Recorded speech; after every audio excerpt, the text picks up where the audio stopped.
Assalamualaikum warahmatullahi wabarakatuh. Saya mau melanjutkan review bab kemarin yang bab 1, sekarang bab 2 seputar teori dan pemikiran sejarah. Pemahaman tentang teori melahirkan sebuah teori tidaklah mudah, atau dengan bahasa sederhana tidak mudah bagaikan memberikan telapak tangan untuk melahirkan atau menciptakan sebuah teori, apalagi dalam teori sejarah sebagai disiplin ilmu yang menuju tingkat ilmiah.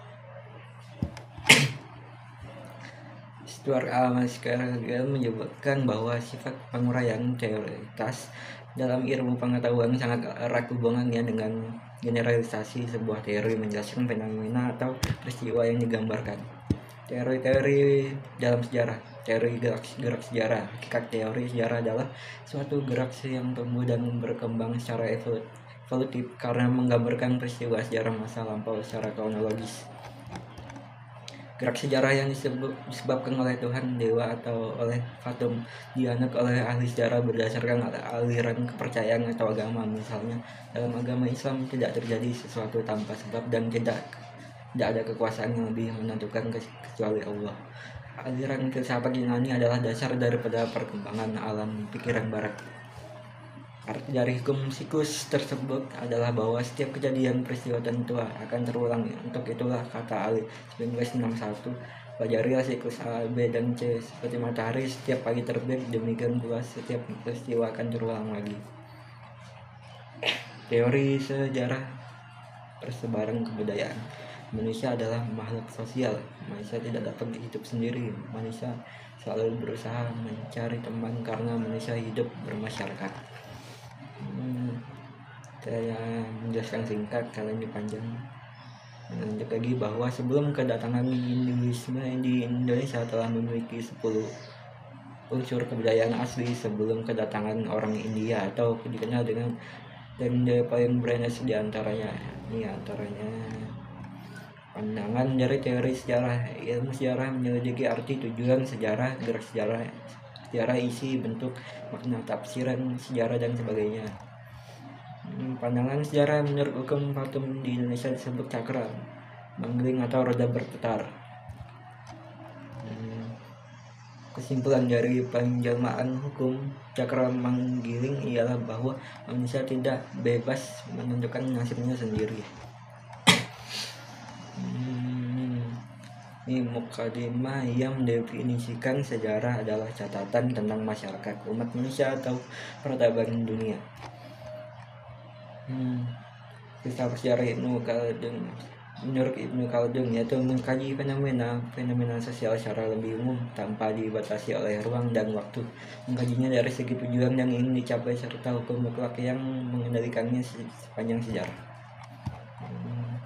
Hukum sebab akibat legal, causality. Kedua, hukum peniruan legal, coping. Ketiga, hukum perbedaan legal, difference. Ini hukum dari zaman sejarah Ibnu Khaldun.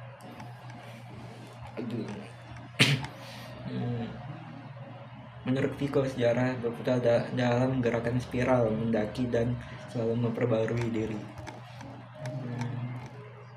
Ini alam, musim semi, musim panas, musim kemarau, musim dingin, siklus kehidupan dalam gerak sejarah. Masa pemuda, masa dewasa, masa pada puncaknya, masa tua, tumbuhan, masa pertumbuhan, masa perkembangan, masa perubahan, masa rontok, hari, pagi, siang, sore, malam, kebudayaan, pertumbuhan, perkembangan, kejayaan, keruntuhan.